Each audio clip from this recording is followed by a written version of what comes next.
మీరు మా కొరకు గురించి వడ్డించండి. మీరు ఏం మాట్లాడాలనుకుంటున్నారో మమ్మల్ని మేము మరుగు చేసుకుంటున్నాం.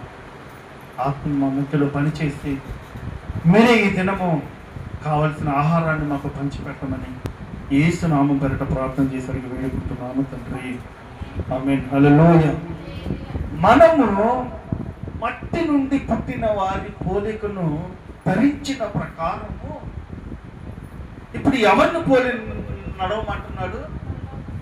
పరలోక సంబంధి పోలికను ధరించుకున్నాము. హల్లెలూయా, హల్లెలూయా. యేసుక్రీస్తు ప్రభు దగ్గరకు రాకముందు మనం ఎవరిని ధరించుకున్నాం? ఏమేమి ధరించుకున్నాం? ఇప్పుడు మనం అందరం ఎవరి పోలికలో వచ్చామంటే భూమి మీదకి ఆదికాండం 1వ అధ్యాయం 26వ వచనంలో రాయించారు.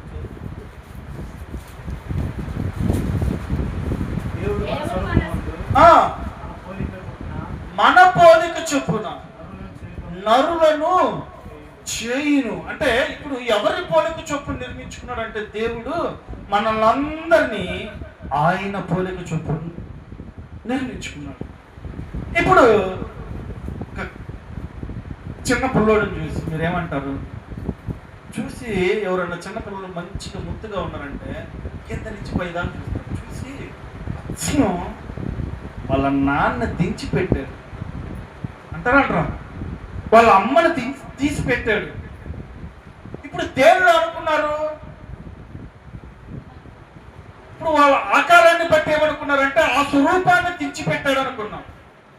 కొద్ది రోజులు అలా సాగిన తర్వాత అచ్చం వాళ్ళ నాన్నలాగానే పనిచేస్తున్నాడు. మాట కానీ, ఈ పనితీరు కానీ, చేసే మంచి క్రియలు కానీ, ఏదైనా కానీ అన్ని వాళ్ళ నాన్నని పోలినట్టు లేదా వాళ్ళ అమ్మని పోలినట్టు జరుగుతున్నాయి అనుకుందాం. అప్పుడేమంటారు? ఈయన క్రియలు కూడా ఆయనను పోలి ఉన్నాయి, వాళ్ళ నాన్నగారిని పోలి ఉన్నాయి. హల్లెలూయా. ఈ ఉదయకాల సమయంలో పరిశుద్ధాత్మ దేవుడు నన్ను పంచుకున్నామని మీతో ప్రేరేపిస్తున్నటువంటి మాట ఏంటంటే, యేసుక్రీస్తు ప్రభు దగ్గరకు రాకముందు నువ్వు ఎవరిని పోలి ఉన్నావో కథం. ఇప్పుడు యేసుక్రీస్తు ప్రభు దగ్గరకు వచ్చిన నీ జీవితము ఇప్పుడు ఎవరిని పోలి ఉండాలంటే ప్రభువును పోలి నడుచుకోవాలి. హల్లెలూయా. ఇప్పుడు నీవు నేను ఎవరిని ధరించుకోవాలంటే ప్రభువును ధరించుకోవాలి. ఆయన ఎవరంటే ఈ లోక సంబంధమైన వ్యక్తి కాదు, ఆయన పరలోక సంబంధమైన వ్యక్తి. ఆ పరలోక సంబంధమైన వ్యక్తిని నీవు ఈ రోజు ధరించుకోవాలి. హల్లెలూయా, హల్లెలూయా, హల్లెలూయా. ఆరాధనకు వచ్చిపోతున్నామంటే వచ్చిపోతున్నామని కాదు, నామకార్థంగా మనం ప్రభువుని కలుసుకొని వచ్చామంటే వచ్చామన్నది కాదు. ఇప్పుడు నువ్వు ఎవరిని ధరించుకుని జీవించాలంటే లోకములో ప్రభువుని పోలి ధరించుకుని నడవాలి. హల్లెలూయా. ఇప్పుడు ఆయన్ని పోలి నడుచుకోవటము, ఆయన ధరించుకోవటం అంటే ఏంటి? రోమీయులకు రాసిన పత్రిక 11వ అధ్యాయము 14వ వచనం చదువుకుందాం. మెట్టుకు ప్రభు అయిన యేసుక్రీస్తును ధరించుకొనిన వారై శరీరేచ్ఛను నెరవేర్చుకున్నటకు శరీర విషయమై ఆలోచన చేయుడి. హల్లెలూయా. మొట్టమొదట ఎవరిని ధరించుకోవాలంటే యేసుక్రీస్తుని నువ్వు ధరించుకోవాలి. హల్లెలూయా. యేసుక్రీస్తు ప్రభువుని నువ్వు ధరించుకోవాలి. ఒకప్పుడు నీవెవరివై అంటే శరీరానుసారమైన వ్యక్తి, ఇప్పుడు ఎవరివై అంటే ఆత్మానుసారమైన వ్యక్తిని. ఇప్పుడు ఆత్మానుసారంగా ఎవరిని బట్టి వచ్చావంటే ప్రభువుని బట్టి వచ్చావు. ఎవరిని బట్టి నువ్వు దేవుని కలుసుకున్నావు అంటే ప్రభువును కలుసుకోవడానికి నువ్వు వచ్చావు. ఈ ఉదయకాల సమయంలో మొదట నీవు చేయాల్సింది ఏంటంటే యేసుక్రీస్తు ప్రభువుని నువ్వు ధరించుకోవాలి. హల్లెలూయా, హల్లెలూయా. శరీర విషయాలను నెరవేర్చే విషయంలో నువ్వు ఆలోచన చేయాలి, నా వైపు చూడాలి. ప్రభు దగ్గరకు రాకముందు నువ్వు శరీర విషయాలు చేసేటప్పుడు నీకెవరు హెచ్చరించే వాళ్ళు లేరు, నీకెవరు బోధించే వాళ్ళు లేరు. అప్పుడు నీకు హెచ్చరించినా బోధించినా నీకైనా నాకైనా ఆ యొక్క మాటలు లోపలికి వెళ్ళే కాదు. ఇప్పుడు ప్రభువుని ధరించుకున్న నీవు ఎవరిని పోలి నడుచుకోవాలంటే యేసయ్యను పోలి నడుచుకోవాలి. హల్లెలూయా, హల్లెలూయా. ఆయన పోలికను చూసి నడుచుకోవాలి. శరీర విషయాలు చేసేటప్పుడు ఇప్పుడు ఏం చేయాలి? నువ్వు ఆలోచన చేయాలి. ఒకప్పుడు నువ్వు పాపం చేయడానికి ఆలోచించాల్సిన పని లేదు. ఒకప్పుడు నువ్వు లోకంలో జీవించడానికి ఆలోచించాల్సిన పని లేదు. ఒకప్పుడు నువ్వు ఏం చేసినా ఆలోచించాల్సిన పని లేదు. ఎందుకంటే అప్పుడు నువ్వు లోకంలో ఉన్నావు. ఇప్పుడు నువ్వు ప్రభువు దగ్గరకు వచ్చావు, క్రీస్తు దగ్గరకు వచ్చావు, క్రీస్తును ధరించుకున్నావు. క్రీస్తును ధరించుకున్న నీవు ఎలా ఉండాలంటే పోలికలు ఆయన లాగా ఉండును గాక. హల్లెలూయా. ఆయన లాగా ఉండడం అంటే యేసు ప్రభుని ధరించుకున్నామంటే ఊరక నేను యేసు ప్రభుని ధరించుకున్నా అంటే సరిపోతా? ఇప్పుడు యేసయ్యలో ఏముందంటే ప్రేమ ఉంది. హల్లెలూయా. ఇప్పుడు నువ్వు ఆ ప్రేమను ధరించుకోవాలి. ఆ ప్రేమ నీలో ఉంటే ఎలా ఉంటుందంటే నిన్ను బాధ పెట్టిన వారిని కూడా నువ్వు ప్రేమిస్తావు. హల్లెలూయా. నిన్ను హింసించిన వారిని కూడా నువ్వు ప్రేమిస్తావు. ఇప్పుడు యేసయ్య ప్రేమ ఎలాంటిదంటే యేసయ్య ప్రేమలో కల్మషం లేదు. యేసయ్య ప్రేమలో ఇంకా అంటే రకరకాల ప్రేమలు లేవు. ఒకే ప్రేమ. ఆయన పాపిని ప్రేమించాడు, పాపము లేని వారిని, పాపములో ఉన్న వారిని ప్రేమించాడు, లేని వారిని ప్రేమించాడు. మరి ఎక్కువగా చెప్పాలంటే పాపములో ఉన్న వారిని ప్రేమించాడు, ఆయన తిట్టిన వారిని ప్రేమించాడు, ఆయన కొట్టిన వారిని ప్రేమించాడు, ఆయన దూషించిన వారిని ప్రేమించాడు, ఆయన సిలువ మరణానికి అప్పగించిన వారిని ప్రేమించాడు, చివరకు ఆయనను సిలువ వేసిన వారిని కూడా ఆయన ప్రేమించాడు. ఈరోజు యేసయ్యను ధరించుకున్న నీవేం చేయాలంటే మొదట నువ్వు ప్రేమను ధరించుకోవాలి. హల్లెలూయా. ప్రేమ ధరించుకోవటం అంటే నీకు వ్యతిరేకంగా మాట్లాడిన వారిని కూడా నువ్వు ప్రేమించే వ్యక్తిగా ఉండాలి. ప్రేమించే వారిగా ఉంటామా? ఇప్పుడు మన ఇంటి దగ్గర ఎవరైనా మన మీద దోషకరంగా మాట్లాడారు అనుకుందాం, అన్యాయం చేశారు అనుకుందాం, ఊళ్ళో కావచ్చు, లోకంలో కావచ్చు. ఇప్పుడు వాళ్ళని చూడగానే నువ్వు పలకరిస్తావా, తప్పుకొని పోతావా? చెప్పన్నా వైపు చూడాలి. తప్పుకొని పోతావు. ఇప్పుడు నీలో యేసయ్య ప్రేమ ఉన్నట్ట లేనట్ట?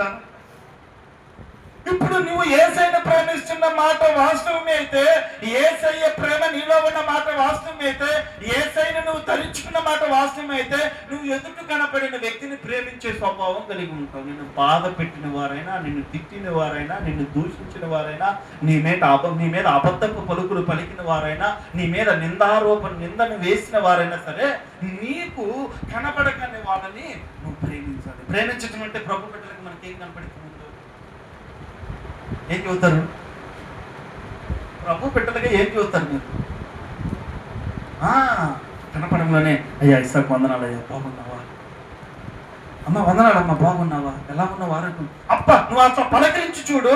నిన్ను పలకరించిన వాళ్ళని, నిన్ను ప్రేమించిన వాళ్ళని, నిన్ను ద్వేషించిన వాళ్ళని, నీ మీద నేరారోపణ చేసిన వాళ్ళని, నీ మీద నింద వేసిన వాళ్ళని నువ్వు ఒక్కసారి వాళ్ళు పలకరించడం. నేను మరలా చెప్తున్నా, యేసును ధరించుకున్న వాళ్ళు మాత్రమే ఈ ప్రేమను చూపించగలరు. యేసు ప్రభువును ధరించుకున్న మాట వాస్తవమైతే వాళ్ళు కనపడగానే ఈసారి ప్రేమను చూపించి వందనాలు చెప్పు. వాళ్ళు ఏదైనా ఆపదలో ఉంటే వాళ్ళకి సహాయం చేయి. చూడు, కృపగల దేవుని ప్రేమ ఎలా ఉంటుందో నీకు అప్పుడే జరిగిపోద్ది క్రియ. హల్లెలూయా. హల్లెలూయా. నీకు ఇచ్చే గౌరవం ఎలా ఉంటుందో తెలుసా? నీకు అసలు ఈ లోకంలో ఎవరికి కలిగినటువంటి ప్రేమను వాళ్ళు నీకు పంచడం ప్రారంభిస్తారు. నువ్వు ఎప్పుడైతే ప్రేమను పంచడం ప్రారంభిస్తావో వాళ్ళు కూడా నీకు ప్రేమను పంచడం ప్రారంభిస్తాడు. యేసయ్యను నువ్వు ధరించుకున్న మాట వాస్తవమైతే నీలో ప్రేమ ఉండాలి. హల్లెలూయా.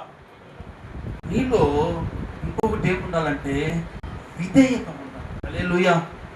యేసుకి నువ్వు విధేయతను చూపించేటట్టుగా ఉండాలి. నువ్వు యేసు ప్రభువును ధరించడం అంటే ఎవరికి విధేయత చూపించాలి?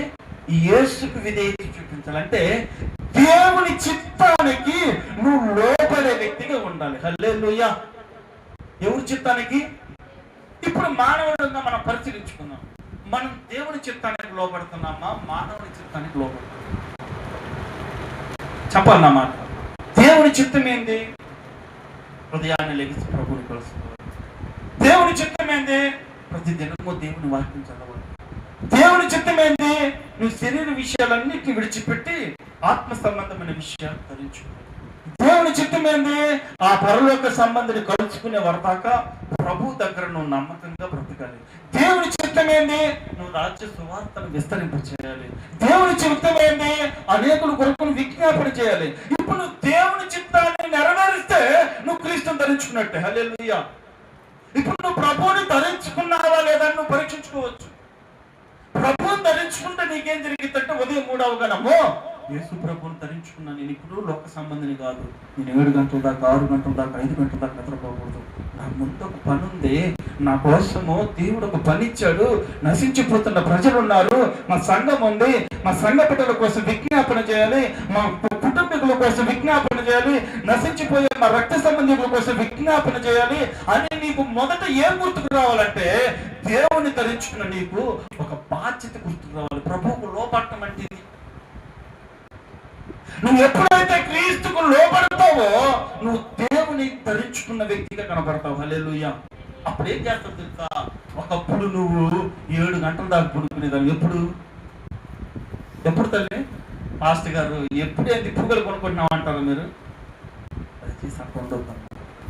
ఒకప్పుడు నువ్వు అలా ఉండదానివే, ఇప్పుడు నువ్వు ఎలా ఉండాలంటే నీ గురించి నీ ఇంట్లో ఉన్న మీ అత్త, నీ గురించి మీ ఇంట్లో ఉన్న మీ అమ్మ, నీ గురించి మీ ఇంటి పక్కన ఉన్నవాడు, అయ్యా ఉదయం ఒకప్పుడు ఆమె ప్రవర్తన ఇలా ఉండేది, ఆయన ప్రవర్తన ఇలా ఉండేది, ఇప్పుడు ఎలా ఉందో తెలుసా? యేసుని ధరించుకున్నాక ఉదయం అవ్వగానే ఆ బెడ్రూమ్ లో లైట్ 3 గంటలు ఖచ్చితంగా వెలిగిస్తాయి.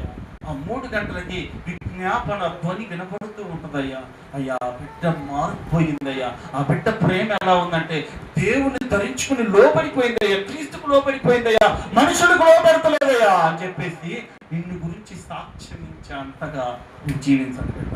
హల్లెలూయా, హల్లెలూయా. ఇప్పుడు నీ ప్రవర్తన మారిపోవాలి, ప్రేమను ధరించుకోవాలి, నువ్వు దేవునికి లోపడాలి. నువ్వు ఏం ధరించుకోవాలంటే పరిశుద్ధతను కూడా ధరించుకోవాలి. హల్లెలూయా, హల్లెలూయా. ఇప్పుడు నీలో ఏముండాలంటే మూడవదిగా పరిశుద్ధత ఉండాలి. యేసును ధరించుకోవటం అంటే పరిశుద్ధత ఉండాలి. అందుకే బైబిల్లో ఒక చోట రాయబడి ఉంది, పరిశుద్ధత లేకుండా ఎవరు ప్రభువుని చూడలేరు. ఇప్పుడు నీలో పరిశుద్ధత ఉంటే నువ్వు దేనికి దూరం అయిపోతావు? పాపానికి దూరం అయిపోతావు. యేసయ్య నీలో ఉంటే పరిశుద్ధత ఉంటుంది. యేసయ్య నీలో ఉంటే ఆ పరిశుద్ధ సంబంధమైన క్రియలే నీలో ఉంటాయి. యేసయ్య నీలో లేకపోతే పాపము నీలో ఉంటుంది. ఒకప్పుడు నీలో పాపం ఉంది, దేవుని దయ వలన, దేవుని కృప వలన పాపం నీ చేత కడగబడ్డావు, పాపం చేత కడగబడ్డావు, ఆయన రక్తం చేత కడగబడ్డావు. ఇప్పుడు మనం ఎవరు అంటే యేసుని ధరించుకుంటాం. నీకు ఒక రాజరికం ఉంది, నీ దగ్గర కోట్ల రూపాయలు రాకపోవచ్చు, కోట్ల రూపాయల ఐశ్వర్యం కలిగినటువంటి శక్తి సంపన్నుడు, అవసరాన్ని బట్టి సహాయాన్ని చేయగలిగిన వాడు, నీ స్థితిగతులను మార్చగలిగిన వాడు, అవసరమైతే ఏదైనా చేయగలడు, కథ మొత్తాన్ని మార్చగలిగినటువంటి యేసుని నువ్వు ధరించుకున్నావు. ఇప్పుడు నువ్వు మూడవదిగా యేసుని ధరించుకున్నావంటే నువ్వు పరిశుద్ధతలో నమ్మకంగా బ్రతకాలి. హల్లెలూయా. ఎవరి జీవితాల్లో అయితే పరిశుద్ధత ఉంటుందో వాళ్ళు పాపానికి దూరంగా ఉంటారు. మనం పరీక్షించుకుందాం ఈ ఉదయకాల సమయంలో. మనం పాపం జరిగే దగ్గరకు వెళ్ళి కూర్చోవడం కూడా పాపమే. నేను రక్షణలోకి వచ్చిన ఆరంభపు దినాల్లో రక్షణలోకి వచ్చిన ఆరంభపు దినాల్లో అంతకుముందు తెలిసి తెలియక పెద్దలు ఎవరన్నా బంధువులు ఎవరన్నా పుట్టుక మీద తీసుకొని చెప్పి చిన్నప్పుడు ఉన్నారు. రక్షణలోకి వచ్చినప్పుడు కొన్నిసార్లు సేవలోకి వచ్చిన తర్వాత వాళ్ళు అదే చదువును తీసుకొని చెప్పడం ప్రారంభించారు. నేను అన్నాను, ఒకప్పుడు నేను సేవకుని కాదు, యేసుని ధరించుకున్నానే కానీ నామకార్థంగా ఉన్నానేమో, ఇప్పుడు నేను ప్రభువుని ధరించుకున్నా. అది చేయటంగా నువ్వు చేయకపోతే చేయకపోయావు, మాకు డబ్బులు ఇవన్నీ వాళ్ళు. నేను అన్నా అది కూడా పాపమే. హల్లెలూయా. నేను చేయటం కాదయ్యా, పాపాన్ని ప్రేరేపించడం కూడా పాపమే. ఇప్పుడు నీలో పరిశుద్ధత ఉంది అంటే నువ్వు ఎదుటి వారికి పాపాన్ని ప్రేరేపించకూడదు, పాపపు సంబంధమైన క్రియల దగ్గర నువ్వు కూర్చుండకూడదు, లోక సంబంధమైన ఆలోచనలు హృదయంలో ఉండకూడదు, అలాంటి ఆలోచనలు జరిగే చోట కూడా ఉండకూడదు. ఎప్పుడైతే క్రీస్తుని ధరించుకుంటావో పాపానికి దూరంగా నువ్వు పరిగెత్తాలి. హల్లెలూయా. మూడవదిగా నువ్వు ప్రభువుని ధరించుకున్నావు అంటే దేవుని సన్నిధిలో నువ్వు ఆయన పరిశుద్ధతను కలిగి ఉంటావు. ఒక మాట చెప్పాలనుకో, నువ్వు వినయాన్ని ధరించుకోవాలి. యేసు ప్రభు యొక్క వినయాన్ని ధరించుకోవాలి. అంటే వినయము అంటే నిన్ను నువ్వు తగ్గించుకోవటం, ప్రభు దగ్గర, ఇతరుల దగ్గర నిన్ను నువ్వు తగ్గించుకోవటం. ప్రభులోకి రాకముందు నీకేముండేదంటే గర్వం ఉండొచ్చు, ప్రభులోకి రాకముందు నీకు ఒక హోదా ఉండొచ్చు. అందుకే దేవుని మందిరంలోకి వచ్చిన తర్వాత వాళ్ళు కలెక్టర్ అయినా, వాళ్ళు ఎమ్మెల్యే అయినా, వాళ్ళు ఎంపీలు అయినా, వాళ్ళు గవర్నమెంట్ ఉద్యోగస్తులైనా, వాళ్ళు కూలి పని చేసిన ఈ తారతమ్యం లేదు. ప్రభు మందిరములో ఉన్నంతసేపు వాళ్ళు తనను తాను తగ్గించుకుని, గతంలో మీకు చెప్పా, ప్రతి ఆదివారం ఒక పెద్ద మందిరంలో ప్రతి ఆదివారం ఉదయాన్నే ఆరాధన జరగకముందు వచ్చి చేపలేస్తా ఉంటాడు. మంచిగానే షూట్ టచ్ చేసుకుంటాడు, చేపలేస్తాడంట. ఆరాధన అయిపోయిన తర్వాత చేపలన్నీ తీసివేసి అన్ని అక్కడ ఉన్నాయి, అక్కడ చక్కగా తీసేస్తాడు. ఒక రోజు నా సంఘంలో ఉన్నటువంటి ఒక వ్యక్తి ఆ కలెక్టర్ ఆఫీస్ దగ్గర పనులు వెళ్ళాడు. ఎంఆర్ఓ ఆఫీస్ దగ్గర భూ వివాదం మీద ఉంటే ఆ ఎంఆర్ఓని కలుద్దామని వెళ్ళాడు. ఆ చర్చిలో ఉన్న వ్యక్తి ఎప్పుడైతే ఆ ఎంఆర్ఓ ఆఫీస్లో కన్నా అడుగు పెట్టాడో, ఆ ఎంఆర్ఓ ప్లేస్ లో ఉంది ఎవరై అంటే రోజు మందిరంలో చేపలు వేస్తాడే, ఆరాధన మందిరం అయిపోయిన తర్వాత చేపలు తీస్తాడే. ఆ వ్యక్తిని చూసాడంట, అయ్యా మీరు ఎంఆర్ఓనా, మరి మీరేందయ్యా ఈ పని చేస్తున్నారంటే, నా వృత్తిరీత్యా నేను ఎంఆర్ఓని కావచ్చు, ఈ కృపనిచ్చింది ఎవరంటే దేవుడయ్యా, ఆయన లేకపోతే నాకు ఈ పోస్ట్ లేదయ్యా అని తనను తాను తగ్గించుకొని, ఇక్కడ దేవుని పనిలో దేవుని సన్నిధిలో హోదా ఉండకూడదు. ప్రభువుని ధరించుకుని నీకేముండాలంటే వినయమును ధరించుకోవాలి, నిన్ను నువ్వు తగ్గించుకోవాలి. నిన్ను నువ్వు ఎప్పుడైతే తగ్గించుకుంటావో దేవుడు నిన్ను హెచ్చించడం ప్రారంభిస్తాడు. యేసుని ధరించుకున్న వాళ్ళలో కావాల్సింది ఏంటంటే నాలుగవదిగా వినయం కావాలి. హల్లెలూయా, హల్లెలూయా, హల్లెలూయా. నిజంగా నేను చెప్పే మాటలు మీ అంతరంగాన్ని పరిశీలించుకుంటే నిన్ను సరిచేసుకుంటా. ప్రభు దగ్గరికి వెళ్ళాలి మనం. ఈ లోకంలో ఆచరణ కాదు నేను చెప్పేది. నా భక్తి ఏంటంటే ఈ 15 మందిని 20 మందిని కనీసం ప్రభు వచ్చినప్పుడు వ్యర్థపడే గుంపులో అన్న ఉంచగలను, లేదంటే భయం వేస్తుంది నాకు. మీరు నమ్మండి, మీకు నిద్ర పట్టవచ్చు, నాకైతే భయం వేస్తుంది. నాకు అప్పగించబడిన ఈ 10-15 మందిని అన్న ఒకవేళ నేను అక్కడ మేళారోపణగా నిలబడకూడదు. నువ్వేం చేసావయ్యా అంటే, అయ్యా నేను ప్రయత్నించే సరిపోదు, నేను చెప్పానంటే సరిపోదు. ప్రభు దగ్గర నేను కూడా మొరపెట్టేవాడిగా ఉండాలి. కనుక నాకు మొరపెట్టినప్పుడల్లా భయం ఏంటంటే, ప్రభు ఆత్మల కంటే కూడా ముందు వీళ్ళని తీసుకెళ్ళాలి కదయ్యా, వీళ్ళనన్నా సరిచేయాలి అనుకుంటాను. మీ మాటలు ఇప్పుడు ప్రభు మాట్లాడుతున్నప్పుడు మీరు ఏం చేయాలంటే, అవును కదా నేను ఏ విషయంలో వినయం చూపించలేకపోయాను, నన్ను తగ్గించుకోలేకపోయానని నువ్వు గనక వినయాన్ని నేర్చుకోగలిగితే ప్రభు నిన్ను ప్రభు దగ్గరికి వెళ్ళేంత వరకు నమ్మకంగా ఆయన ఉంచునుగాక. హల్లెలూయా. ఇంకొకటిగా యేసు మాటలు ధరించుకోవాలి. ఏం చెప్పాను యేసుని ధరించుకోవటం అంటే ప్రేమను ధరించుకోవాలి, విధేయతను ధరించుకోవాలి, పరిశుద్ధతను ధరించుకోవాలి, వినయాన్ని ధరించుకోవాలి. లాస్ట్ వన్ యేసయ్య మాటలు ధరించుకోవాలి. హల్లెలూయా. ఆయన మాటలు నీలో ఉంటే లోకపు మాటలు ఉంటాయా? ఆయన మాటలు నీలో ఉంటే ఆయన మాటల్లో అబద్ధం ఉందా? ఆయన మాటల్లో దోషములు ఉన్నాయా? ఆయన మాటల్లో సత్యమే ఉంది. ఆయన మాటలో దోషం ఎక్కడ లేదు. ప్రేమించే స్వభావము, ఆశీర్వదించే స్వభావం తప్ప కీడు చేసిన వాళ్ళని కూడా దూషించినట్టు ఎక్కడ లేదు. నీవైతే ఏం చేస్తావు? విన్నారు బాబాయ్ గారు ఒక వార్త చెప్తా ఉంటారు, చిన్న మాట. రోజు మందిరంలో కొంచెం ప్రార్థన చేస్తాను, వాడిని తొక్కిచ్చేసేయా, లారీ పెట్టి వాడిని తొక్కిచ్చేసేయా, దాన్ని పెట్టేసి తలకి చిక్కిపోవాలయ్యా అని చెప్పి ప్రార్థన చేస్తుందని చెప్పి చెప్తా ఉంటాను. ఎందుకు ఎవరి గురించి చేస్తుందయ్యా అని అడిగిన తర్వాత వాళ్ళ గురించి చేస్తాను. మన కూతుర్ని కొట్టినందుకు లారీ పెట్టి తొక్కిచ్చేసేయ్యా, వాడి తలకి చిక్కిపోవాలయ్యా అని ప్రార్థన చేస్తున్నాను. అంటే ఇప్పుడు ప్రభువుని నమ్మిని ప్రభువుని ధరించుకున్నాం, ఏముండాలి? ఆ మాట రావచ్చా? జీవ మరణములు నాలుక వశమని రాయబడి ఉంది. నువ్వు ఒకవేళ నిన్ను ప్రేమించరా, ఒకవేళ నీ పట్ల అసభ్యంగా ప్రవర్తించారు, నువ్వేం చేయాలంటే ప్రభు వారిని దీవించు. ప్రభు మాటల్లో దోషం లేదు, ప్రభు మాటల్లో అబద్ధం లేదు. నేను ఒక రోజున చెప్పాను అనుకుంటున్నాను. హల్లెలూయా. పరీక్షించుకుంటా ఉంటాం. అసలు నిజంగా అబద్ధం ఆడకుండా ఉండగలనా లేదా? అసలు అంటే నేను చిన్న దాంట్లో కూడా ఎలాగంటే ఫోన్ చేసినప్పుడు నేను ఇంటి దగ్గర ఉంది, ప్రాంతం దగ్గర ఉన్నాను అని కూడా చెప్పకూడదు నాకు. అంటే నిజమే చెప్పాలి, ప్రతిదీ నిజమే చెప్పాలి.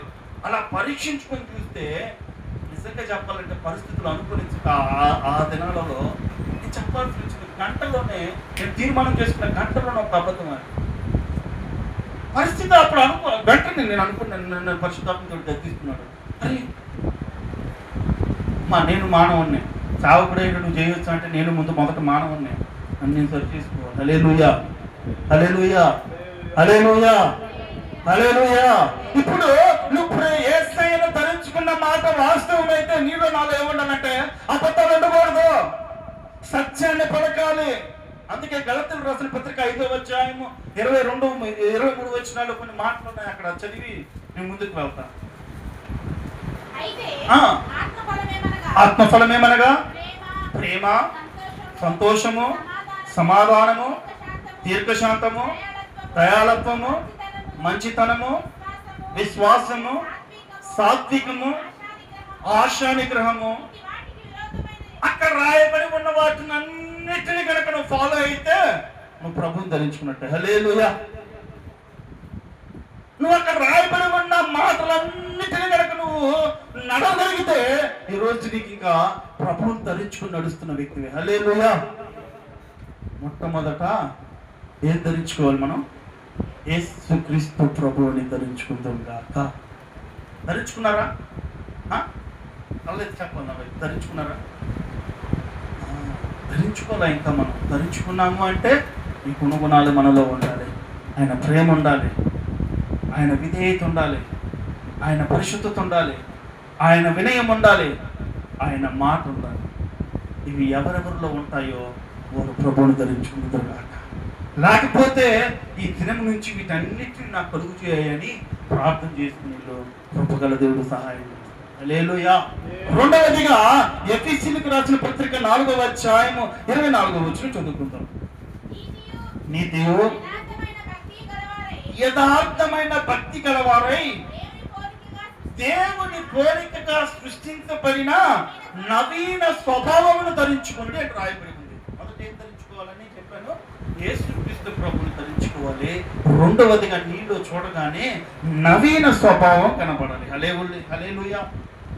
యేసు ప్రభువుని నమ్మక ముందు నీకు ఒక జీవితం ఉంది. యేసు ప్రభువుని నమ్మిన తర్వాత ప్రభువుని ఆరాధించే విషయంలో నువ్వు ఒక స్వభావానికి వచ్చేయాలి. అదే స్వభావం అంటే నవీన స్వభావము. ఉదాహరణకి పాత స్వభావము నీకు కోపం అయితే ఇప్పుడు నీకేం కావాలి? సహనం కావాలి. హల్లెలూయా. పాత స్వభావమా, పాత స్వభావం నీ కోపం. కోరికనే కోపపడుతుంటావు పిల్లల మీద, కోరికనే కోపపడతావు భర్త మీద. అన్నం పెట్టమన్న కోపమే, నీళ్ళు తోడమన్న కోపమే. లేదంటే ఇంటికి వచ్చినాక భార్య భర్తతోటి అయ్యో కొంచెం వెళ్ళి కూరగాయలు తీసుకురాన్న కోపమే. అంటే చిన్న చిన్న మాటలకు నీ కోపం వస్తుందంటే నేను ప్రభువుని ధరించుకోలా, నవీన స్వభావం రాలా. పాత స్వభావం ఏంటంటే కోపం. మృదువైన మాట కోపమును చల్లార్చునట్టు రాయబడి ఉంది. ఇప్పుడు నువ్వు చూపించే మృదువైన మాట ఏం జరుగుతుందో తెలుసా? కోపాన్ని, ఎదుటి వ్యక్తిలో ఉన్నటువంటి కోపాన్ని చల్లార్చు. కొన్ని విషయాల్లో ఓర్పు, సహనాన్ని మీరు. హల్లెలూయా. భార్య మాట్లాడుతుందా? మాట్లాడి నిజంగా ఆ నవీన స్వభావం ధరించుకోవడానికి నేను కూడా ప్రయత్నం చేస్తాను. అందరం ప్రయత్నం చేయాలి. ఎప్పుడు దాకా చేయాలంటే ప్రభు రాకడ పర్యాంతము వరకు, ఆయన కలుసుకున్న వరదాకా, ఆయన మనల్ని చూసి బలా నమ్మకమైన దాసుడనే దాకా మనం మార్చుకొని దేవుని కొరకు సిద్ధపడాలి. ఈ నవీన స్వభావం ఉన్న వాళ్ళు ఏం చేస్తారంటే కోపపడరు. కోపం ఎందుకు వచ్చింది అంటే నిజంగా చెబుతున్నా, అమ్మా ఈరోజు నీకు కోపం ఉందా? నువ్వు నవీన స్వభావం రాలా, పాత స్వభావంలోనే ఉండవు. అర్థమవుతుందన్నమాట. ఇప్పుడు నీళ్ళు కోపం ఉంటే ఇప్పుడు ఏమైపోవాలి? కోపం సహనంగా మారిపోవాలి. నీ కోపం నీ భర్త మీద చూపించకూడదు, నీ కోపం నీ పిల్లల మీద చూపించకూడదు, నీ కోపము నీ ఇంట్లో వాళ్ళ మీద చూపించకూడదు, నీ కోపము నీ అత్త మీద చూపించకూడదు.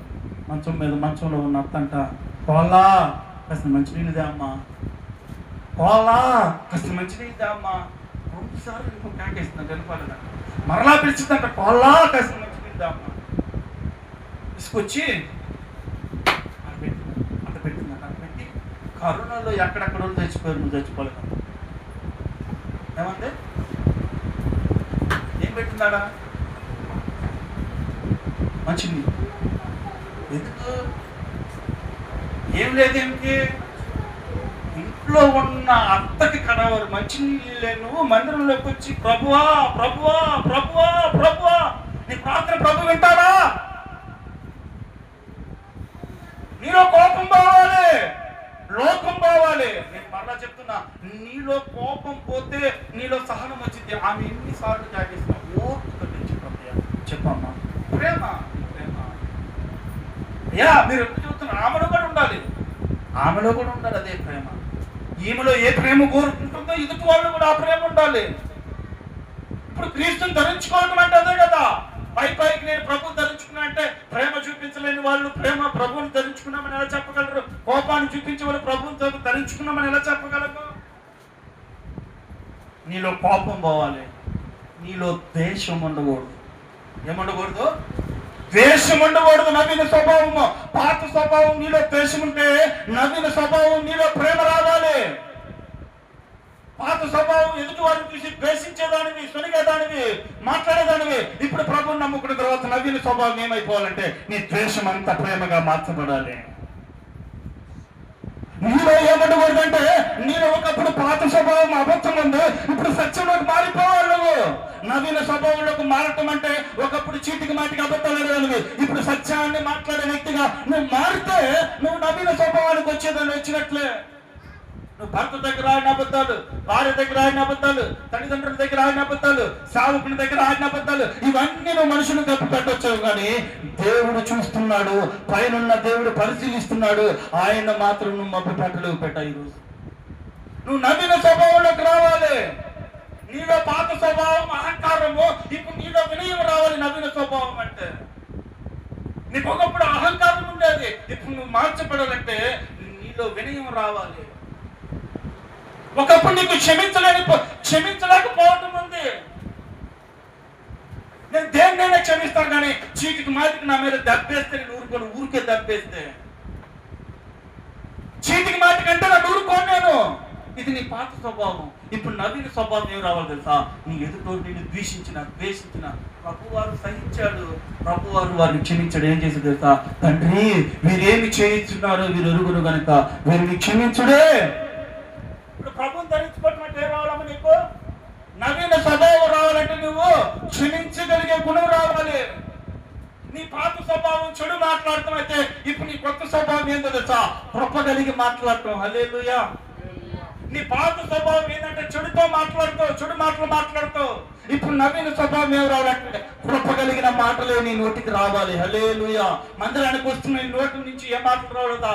దేవుని కృప సంబంధమైన మాటలే రావాలి. చెడు మాటలు నీ నోటి నుంచి రాకూడదు. తన పెదవుల వలన వచ్చి దోషము అపాయకరమైన ఉరి అని రాయబడింది సామెతలో. పెదాల వలన వచ్చి దోషము అపాయకరమైన ఉరి. నీకు నువ్వు చెడు మాట్లాడకూడదు. పాత స్వభావము ఇప్పుడు నూతన స్వభావంలోకి వచ్చావు. ఇప్పుడు నువ్వేం చేయాలంటే కృప కలిగిన మాటలు నోటికొచ్చును గాక. ఒకప్పుడు నీ ఆలోచన ఏంటంటే పాపపు సంబంధమైన ఆలోచనలు, ఇప్పుడు నీ ఆలోచన ఎలా ఉండదు తెలుసా? పరిశుద్ధమైన ఆలోచనలుగా ఉండును గాక. నవీన స్వభావం అది. ఒకప్పుడు ఏ స్వభావము? పాపపు సంబంధమైన ఆలోచనలు. నిద్ర లేగిస్తే పాపం, నిద్ర పోతే పాపం, మధ్యాహ్నం పాపం. ఎప్పుడు నీకు వచ్చే ఆలోచన తెలుసా? పాపపు సంబంధమైన ఆలోచనలు నువ్వు అంతరంగంలోకి వచ్చాయి. ఇప్పుడు నువ్వేం చేయాలంటే నవీన స్వభావంలోకి మారాలంటే పరిశుద్ధమైన ఆలోచనలు నీకు వచ్చును గాక. ఒకప్పుడు పాత స్వభావం నీకు స్వార్థమైతే ఇప్పుడు నీకేం రావాలి తెలుసా? సేవా స్వభావం రావాలి. ఎవరెట్టకపోతే నాకెందుకు, నాకు తినడానికి ఉండేలేదు. ఇది పాత స్వభావం. ఎదుటోరుకి ఆకలి అవుతున్నా నీ ఎదురు తిన్న ఆహారం నుండి నువ్వు తింటున్నావంటే అది నీ పాత స్వభావము. ఇప్పుడు దేవుని ధరించిన నవీన స్వభావం ఎలా తెలుసా? నువ్వు తింటూ ఉండగా ఎదుటోడు ఆకలితో ఉంటే నీకు కలిగిన దాంట్లోనే వాడు ఆకలిని తీర్చగలగటం నవీన స్వభావం. ఎదుటోడు బాధల్లో ఉన్నాడు, అప్పుల్లో ఉన్నాడు, ఎదుటోడు నీ దగ్గర చేయగలిగిన సహాయం ఉంది. ఎదుటోడితో నాకెందుకు, ముందు నా కుటుంబము నా క్షేమం అనుకున్నావంటే నీ పాత స్వభావాన్ని నువ్వు ఇంకా విడిచిపెట్టలా.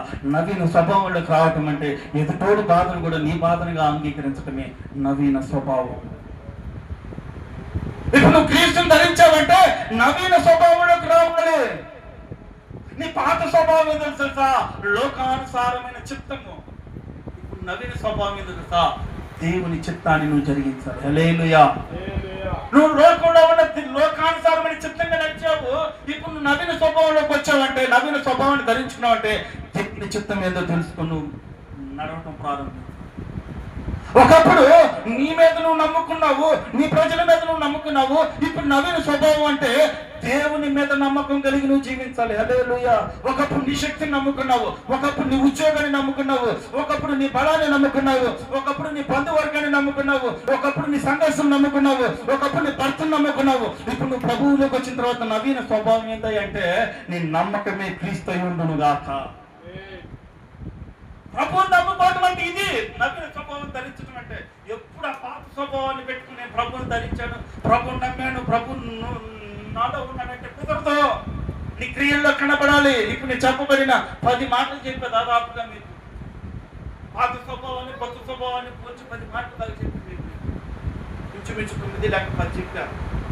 ఈ 10 స్వభావాలు కనుక నీలో ఉంటే నువ్వు నవీన స్వభావాన్ని కలిగి ఉన్నట్టే. ఒక్కటైనా ఉందా? నేను చెప్పిన సార్ మొదట నీలో పాత స్వభావం ఏంటంటే కోపం, నూతన స్వభావం ప్రేమ. రెండవదిగా నీలో పాత స్వభావం ద్వేషం, నూతన స్వభావము సహనం, ఓర్పు. ఇప్పుడు మూడవదిగా నీలో ఉన్న పాత స్వభావము అబద్ధం. ఇప్పుడు నీలో ఏమి రావాలి? సత్యం రావాలి. ఒకప్పుడు నీలో అహంకారం ఉంది, ఇప్పుడు నీలో ఏమి రావాలి? వినయం రావాలి. ఒకప్పుడు నీలో క్షమించలేని గుణం ఉంది, నీలోకి ఏం రావాలి? క్షమించగలిగే గుణం రావాలి. ఒకప్పుడు నీలో చెడు ఉంది, ఇప్పుడు నీలోకి ఏం రావాలి? పరిశుద్ధమైన జీవితం రావాలి. ఒకప్పుడు నీలో ఏముందంటే పాపపు సంబంధమైన ఆలోచనలు ఉన్నాయి, ఇప్పుడు నీలో ఏం రావాలంటే దేవుని సంబంధమైన ఆలోచనలు నీలోకి రావాలి. ఒకప్పుడు స్వార్థం ఉంది, ఇప్పుడు నీలో ఏం రావాలంటే సేవ చేసి అంటే ఎదుటోడికి పంచి ప్రేమ రావాలి. ఒకప్పుడు నీలో ప్రజల మీద ఆధారపడే గుణం ఉంది, ఇప్పుడు నువ్వు దేవుని చిత్తం మీద ఆధారపడే వ్యక్తిగా మార్చబడాలి. ఒకప్పుడు నీలో లోకానుసారమైన జీవితం ఉంది, ఇప్పుడు నీలో దేవుని చిత్తానుసారమైన జీవితం వచ్చేటట్టుగా ఉండాలి. చివరిగా క్రీస్తు పైన నమ్మకం చూపే తట్టుకుంటే నువ్వు నవీన స్వభావాన్ని ధరించుకున్న వ్యక్తివి. హల్లెలూయా. రోజు ఎవరు నవీన స్వభావాన్ని ధరించుకుంటారంటే నువ్వు ఈ పైన రాయి చెప్పబడినటువంటి దాదాపు ఈ 9 లేక 10 మాటల్లో కనుక కలిగి ఉంటే నీ స్వభావాన్ని మార్చుకున్నట్టు నీకు అనిపిస్తే నువ్వు నవీన స్వభావాన్ని ఫాలో అవుతుంది. దేవుడి స్వభావంలోకి వచ్చినట్టే, కొంచెమన్నా వచ్చినట్టు. ఒక్కటి గోల్డేజ్ పాస్టర్ గారు అంటావా? మొదట నీకు నాకు కావాలి. వీటి మీద నమ్మకం ఉంటే చెప్పబడిన ఆశీర్వాదాలు నీ మీదకి వచ్చాయి. హల్లెలూయా. అందుకే 2 కొరింథీయులకు రాసిన పత్రిక 5వ అధ్యాయం 17వ వచనం మాట రాయబడి ఉంది. ఆ మాట చదువుకుంటున్నాం. అమ్మా, ఎవడైనా క్రీస్తులో ఉన్న యెడల వారు నూతన సృష్టి, పాతవి గతించును, ఇదిగో క్రొత్తవాయెను. ఏమైందంట? పాతవి గతించాలి, మొత్తం కొత్తవి రావాలి. హల్లెలూయా.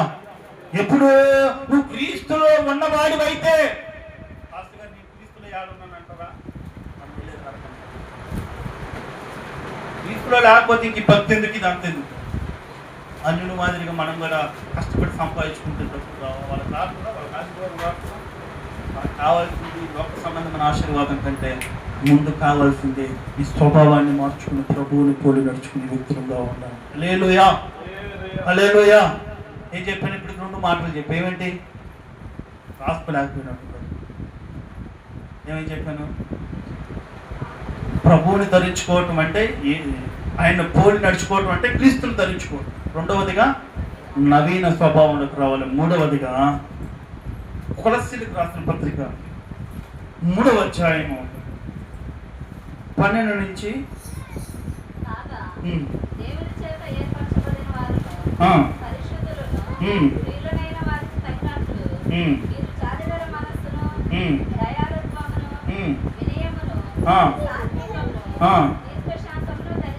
ధరించుకున్నది. జాలి గల మనస్సును అనగా ప్రేమను, దయాలత్వమును, వినయమును, సాత్వికమును నువ్వు ధరించుకోవాలి. మూడవదిగా ప్రభువుని ధరించుకున్నావంటే నువ్వు ప్రేమను ధరించుకునే వ్యక్తిగా నువ్వు ఉందోగాక. హల్లెలూయా. హల్లెలూయా. ప్రేమను ధరించుకున్న వ్యక్తిగా నీవు ఉంటే నీలో ఏ లక్షణాలు ఉంటాయి ఇప్పుడు చూద్దాం. ప్రేమను ధరించుకున్న వ్యక్తిలో క్షమించే గుణం ఉండాలి. హల్లెలూయా, హల్లెలూయా. అందుకే కొలస్సీయులకు రాసిన పత్రిక 3వ అధ్యాయం 3:11 వచనంలో ఒక మాట రాయబడింది.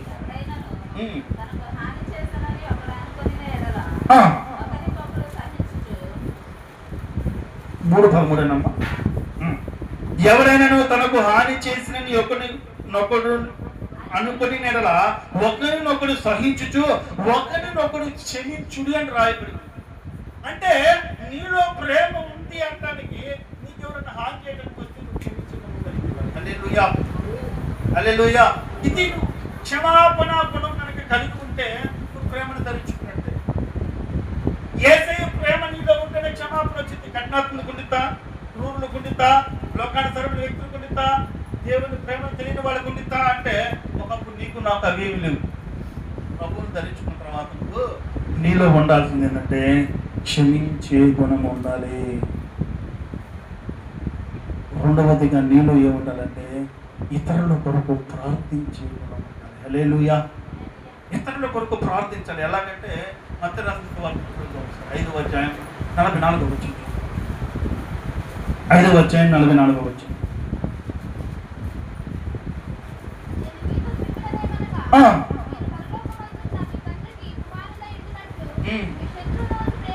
మీ శత్రువులను ప్రేమించుడి, మిమ్మల్ని హింసించు వారిని వారి కొరకు ప్రార్థన చేయాలి. ఎవరి కొరకు ప్రార్థన చేయాలి?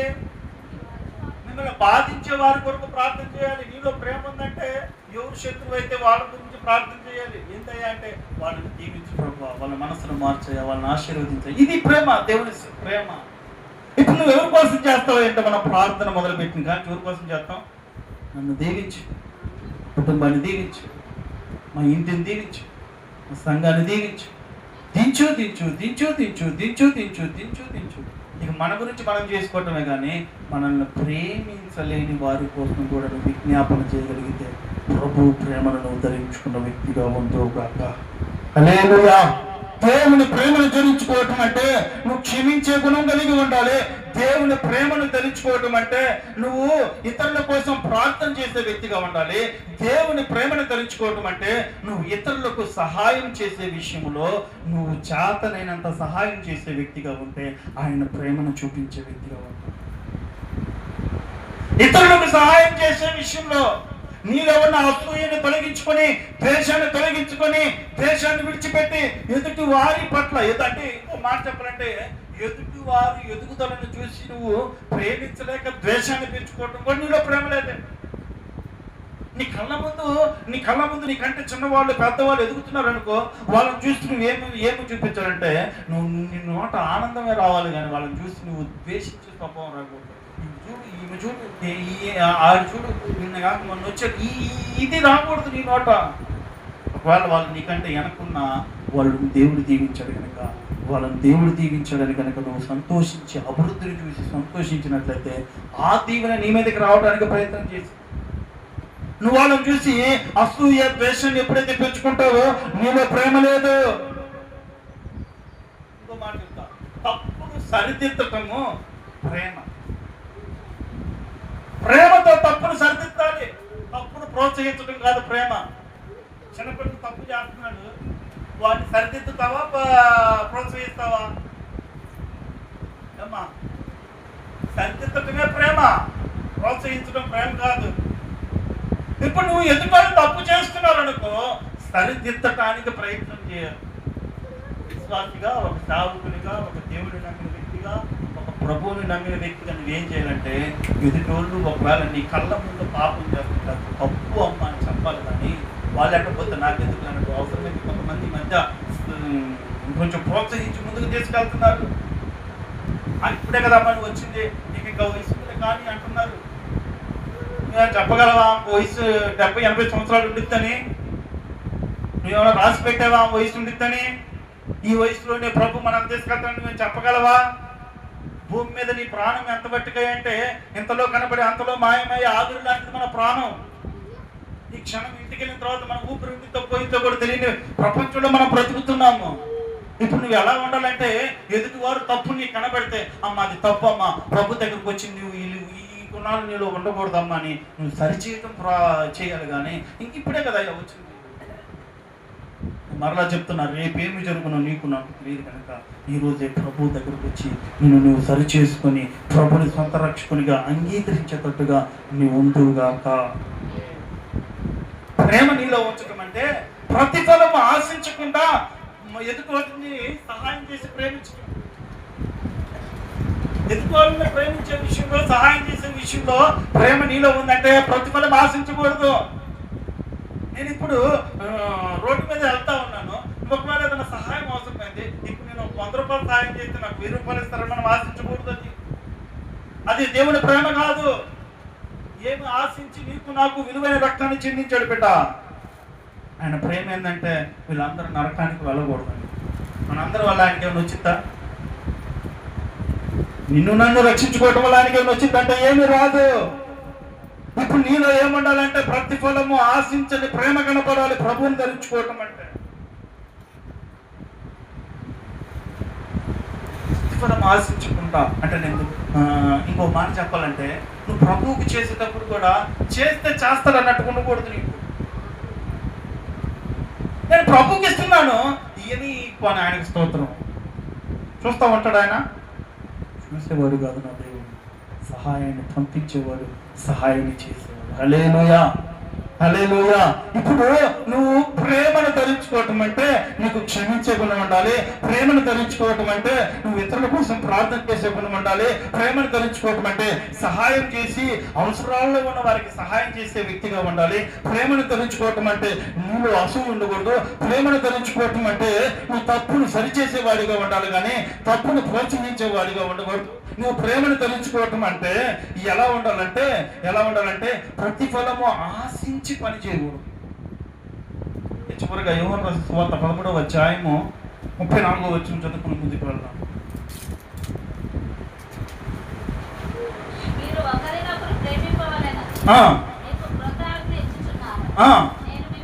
నేను మిమ్మల్ని ప్రేమించిన ప్రకారము మీరును ఒకరినొకరు ప్రేమించుకున్న వల్ల రాయబడి ఉంది. హల్లెలూయా.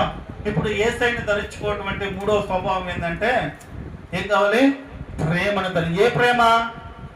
నేను చూపించే ప్రేమ కాదు.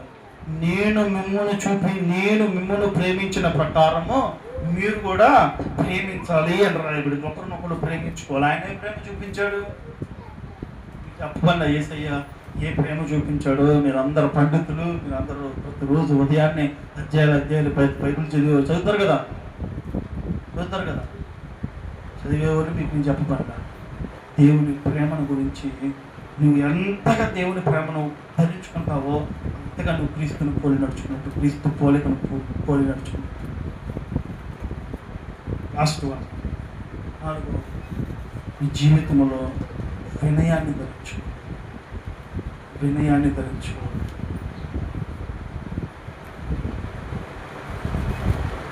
వినయం ధరించుకోవటం అంటే ఇందాక నేను చెప్పాను, నిన్ను నువ్వు తగ్గించుకోవడం. ఎంత మటుకు తగ్గించుకోవాలంటే నా శక్తి కాదయ్యా. నీకు మంచి ఉద్యోగం వచ్చింది, యవనస్తులకు మంచి ఉద్యోగం వచ్చింది, నేను 4 సంవత్సరాల పాటు కష్టపడి చదివాను అనేది ఏదక్క వాడిని హెచ్చించుకో. ఇదంతా దేవుని కృపే. వినయం కలిగిన వాడు ఏం చేస్తానంటే ఎంత ఎత్తికెదిగినా ఇది నా దేవుని కృప వలన జరిగింది. హల్లెలూయా. ఆయన కృప లేకపోతే నేను లేను, ఆయన కృప లేకపోతే నా కుటుంబం లేదు, ఆయన కృప లేకపోతే నేను లేను, ఆయన సన్నిధి లేకపోతే నేను లేను, నా కుటుంబం లేదని ఆయన కృపను గురించి ఎవరైతే. అందుకే ప్రభు దృష్టికి మిమ్మల్ని మీరు తగ్గించుకున్నది, అప్పుడు ఆయన మిమ్మల్ని హెచ్చించినట్టు రాయబడి ఉంది. మనుషుల దృష్టికి తగ్గించుకోవటం కాదండి, ప్రభు దృష్టికి తగ్గించుకోవాలి. మనుషుల దృష్టికి తగ్గించుకున్న ఉపయోగం లేదు. చూస్తున్నవాడు పైన ఉన్నాడు, పైకి నువ్వు తగ్గించుకోవటం ఎలా ఉండాలంటే మనుషులు చూసినా చూడకపోయినా నువ్వు తగ్గించుకోవాలి. హల్లెలూయా.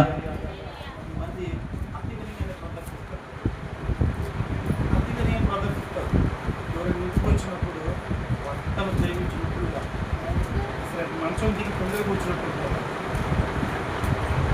అంటే అందరికీ గుణగుణాలంటే అంటే నువ్వు ప్రేమ ఎవరు చూసినా అంటే వినయం చూపించాలి, మనిషిని చూపించి కాదు. మనుషులు లేనప్పుడు ఒక మాట, మనుషులు ఉన్నప్పుడు ఒక స్వభావం ఉంటే ఇది క్రీస్తు స్వభావం కాదు. నీలో విధేయతను కలిగి ఉండాలంటే నిన్ను నీవు దేవుని దగ్గర తగ్గించుకోవాలి. నిన్ను నీవు ఎంత మటుకు తగ్గించుకోవాలంటే ఇది నా వలన జరిగింది కాదయ్యా, ప్రభు కృప వలనే జరిగిందయ్యా. తింటున్నామంటే దేవుడిచ్చింది, త్రాగుతున్నామంటే దేవుడిచ్చింది, బట్టలు కట్టుకుంటున్నామంటే దేవుడిచ్చింది. ఈ కరువు కాలంలో కూడా నిన్ను నీ కుటుంబాన్ని పోషిస్తున్నాడంటే దేవుడిచ్చింది. ఈ కరువు కాలంలో కూడా అనేక మంది ఇబ్బందులు పడుతున్నా నీకు నాకు త్రాగటానికి, ఉండటానికి, కట్టుకోవడానికి, తినడానికి సమృద్ధినిచ్చి నడిపిస్తున్నాడే. ఇది నీ బలం మీద ఆధారపడింది అనుకున్నావా? నీ బలం అయితే నేను అన్ను కృప కలిగిన వాడు కనుక ఆయన బాహుడు నీ మీద చూపించి, నీకు కృప చూపించి పిచ్చమిచ్చి పెడుతున్నాడు. నా దృష్టిలో చెప్పాలి, నీ ఉద్యోగమైనా, నీ అందమైనా, నీ పనైనా ఎంత అంటే నా దేవుడు ఉంచాలనుకుంటే ఉంచగలడు, తీయాలనుకుంటే తీసేయగలడు. కోసం పరుగులు పెడుతున్నాం, వీటి కోసం పరుగులు పెడుతున్నాం. ఆయన ఉంచాలనుకుంటే ఇప్పుడు నువ్వు దేవుణ్ణి తగ్గించుకోవటం అంటే నువ్వు దేవుని దగ్గర నువ్వు తగ్గించుకునే గుణం గురించి. రెండవదిగా ఇతరులను గౌరవించాలి. నేనే గొప్ప అనేది వదిలిపెట్టి ఇతరుల దగ్గర నిన్ను గౌరవాన్ని ప్రదర్శించాలి. బిడ్డ, నీకంటే శ్రేష్ఠులు, యోగులు, పెద్దవాళ్ళు, గొప్పవాళ్ళు, ఖ్యాతి కలిగిన వాళ్ళు, పేరు కలిగిన వాళ్ళు, దేవుని సంబంధులు, ఆత్మ సంబంధులు ఎవరైనా కనబడితే వాళ్ళను గౌరవించే విషయంలో నీ గౌరవం ఎలా చూపించాలంటే మనుషులు చూడాలని పైపైన స్వరూపాన్ని కలిగి కాదు, కానీ ఆత్మలో ప్రభు నన్ను చూస్తున్నాడని అంతరంగంలో భయము కలిగి, వినయము కలిగి, విధేయత కలిగి, నువ్వు భక్తి కలిగి కనుక నువ్వు చూపించగలిగితే అది నీ జీవితానికి దీవెనకరంగా మార్చబడితే ఎప్పుడు నువ్వు ప్రభువును ధరించుకున్న వ్యక్తి అవుతావు. హల్లెలూయా, హల్లెలూయా, హల్లెలూయా. సేవ చేయటం విధేయత, వినయం కలిగి ఏ సేవ చేయటం. ప్రభు ఎలాంటి వినయాన్ని చూపించాడంటే శిష్యులందరి పాదాలు కడిగాడు. ఎక్కడ? యేసు ప్రభు శిష్యులు పాదాలు కడిగి గొప్ప వినయాన్ని ప్రదర్శించాడు. యోహాను సువార్తలోనూ ఎక్కడ ఉంటుంది? 13వ అధ్యాయంలో చూసుకుంటారు. యోహాను సువార్త 13వ అధ్యాయంలో ఉంటుంది. ఆయన శిష్యులందరి పాదాలు కడిగి తనకు తాను తగ్గించుకున్నాను, మాదిరి చూపించాడు. ఎవరైనా పెద్దోళ్ళు ఉన్నారు, చెప్తున్నా, ఉదాహరణకు చెప్తున్నా, వాళ్ళ పాదాలు, వాళ్ళ చెప్పులు తీసి అక్కడ పెడతానని కూడా ఇష్టపడలేదు అంటే నువ్వు ఇంకా క్రీస్తుని ధరించుకోలా. నడవలేని వాళ్ళు ఉన్నారు, ఇక్కడి నుంచి అక్కడికి నువ్వు పట్టుకుని నడిపించలేకపోతున్నావు అంటే నువ్వు క్రీస్తుని ధరించుకోలా. నువ్వు వినయ మనస్కుడిగా నటిస్తున్నావు కానీ వినయాన్ని ధరించుకోలా. నువ్వు వినయం నీలో ఉంది అంటే ప్రభుని ధరించుకున్నట్టే. వినయం నీలో ఉందంటే మనుషులు చూస్తారు కాదు, కానీ పైన దేవుడు చూస్తున్నాడని నువ్వు తగ్గించుకుని ప్రభు ఎలాగ తన శిష్యుడి దగ్గర తగ్గించుకున్నాడో.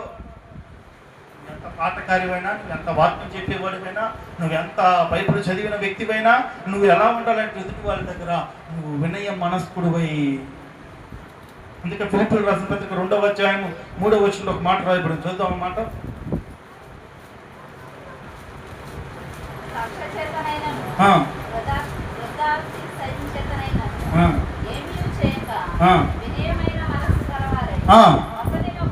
ఒకరినొకడు ఎంచుకున్న వాళ్ళే. వినయ మనసు ఎప్పుడు వచ్చిందంటే నీకంటే ఒకరినొకడు, నీకంటే చిన్నవాళ్ళు కనపడిన యోగ్యుడిగా ఎంచుకుంటావో అప్పుడు నీలో వినయ మనసు. హల్లెలూయా. ప్రభు దగ్గర కావాల్సింది అదే. నీ గొప్పతనాన్ని పెట్టి విర్రవేగటం కాదు, కానీ వినయ మనస్కుడు పోయి నువ్వు ప్రభు దగ్గర ఉందువుగాక. హల్లెలూయా, హల్లెలూయా. గర్వాన్ని విడిచిపెట్టాలి. అందుకే యాకోబు రాసిన పత్రిక 4వ అధ్యాయం 6వ వచనంలో దేవుడు గర్విష్ఠులను ఎదిరించి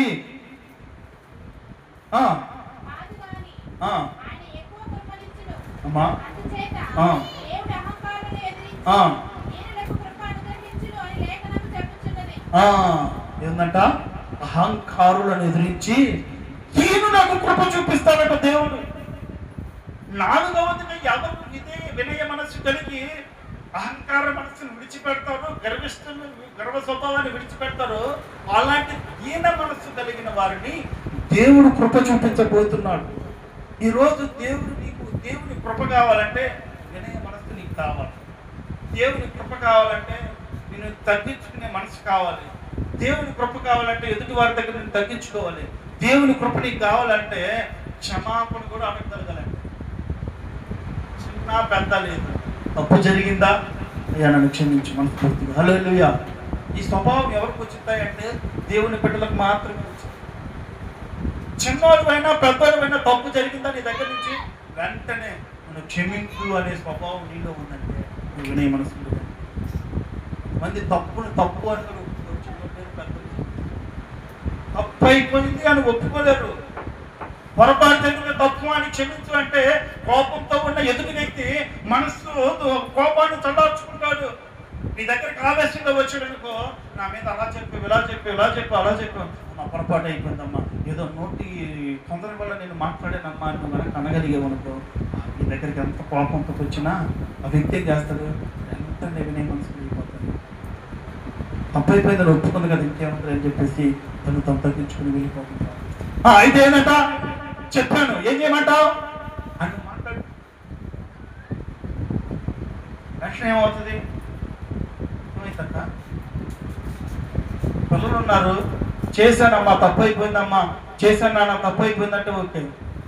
ఏంటంట అని అన్న ఎదురు తిరిగినప్పుడు నీకేమనిపించింది? ఇప్పుడు నువ్వు ఏది ఆశిస్తున్నావు అనే పిల్లల విషయంలో నీ విషయంలో కూడా ఎదుటి వాళ్ళదే ఆశిస్తావు. దేవుడు కూడా అదే ఆశిస్తాడు. దేవునికి ఎవరు కావాలంటే దీన మనసులో కావాలి. నీ హృదయం మార్చబడాలి, నవీన స్వభావంలో రావాలి. నేను ఈరోజు పరిశుద్ధాత్మ దేవుడు నన్ను ఈ పురుకొల్పను ఎందుకంటే నువ్వు దేవునిలోకి రాకముందున్న స్వభావం అంతా పక్కన పెట్టు. నేను మరలా చెప్తున్నా, నువ్వు బైబిల్ పట్టుకుని మందిరాన్ని కూర్చున్నావు అంటే నీలో ప్రభు కనపడాలి. పైపైన స్వరూపాల్లో కాదు నేను చెప్పేది, అంతరంగంలో కనపడాలి ప్రభు. మనుషుల్ని మెప్పించాలని కాదు, అంతరంగంలో ప్రభుని మెప్పించాలి. అంతరంగంలో ప్రభు చూడాలి.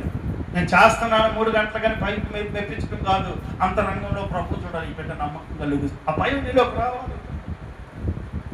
విజ్ఞాపన చేయమనప్పుడైనా తప్పకుండా చేస్తాను, మాట ఇవ్వటం కాదు. విజ్ఞాపన చేసే విజ్ఞాపన కర్తగా నువ్వు అంటున్నప్పుడు నువ్వు దేవుని దగ్గర వినే మనసు కాదు. హల్లెలూయా. చేయమని నీకు ఎంతమంది చెప్పారు ఇప్పటికి? అమ్మ నా కోసం చేయి, అయ్యా నా కోసం చేయి చెప్పిన వాళ్ళందరికీ నువ్వు హామీలు ఇచ్చావు. నువ్వు ఇంకా ప్రభుకు రుణపడి ఉంటావు. ప్రభు దగ్గర ప్రార్థన చేయకుండా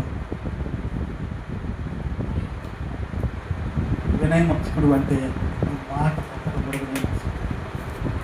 వినయం లేనివాడివే, వినయం లేని దానివే. నువ్వు మాట ఇచ్చిన మాట ప్రభు దగ్గర తప్పకూడదు. మాట మీద నిలబడతావు. నీ మాట అవునంటే అవును, కాదంటే కాదన్నట్టుగా నువ్వు ఎప్పుడైతే ఉంటావో దేవునికి విధేయత చూపిస్తావు, వినయ మనసుకుడుగా ఉంటావు.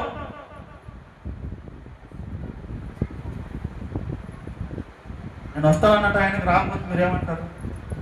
అన్న ఈరోజు మా ఇంట్లో ప్రార్థన పెట్టుకుందాం అన్న అంటారు. 8 గంటలకు అన్నారు, నేను 8ంటికి రాను. ఏమంటారు? అప్పుడే మొదలవుతాయి సనుగులు, ఈ పాస్ట్ గారు ఇంతేలే, వస్తానని మాటిస్తాడు రానంటారు.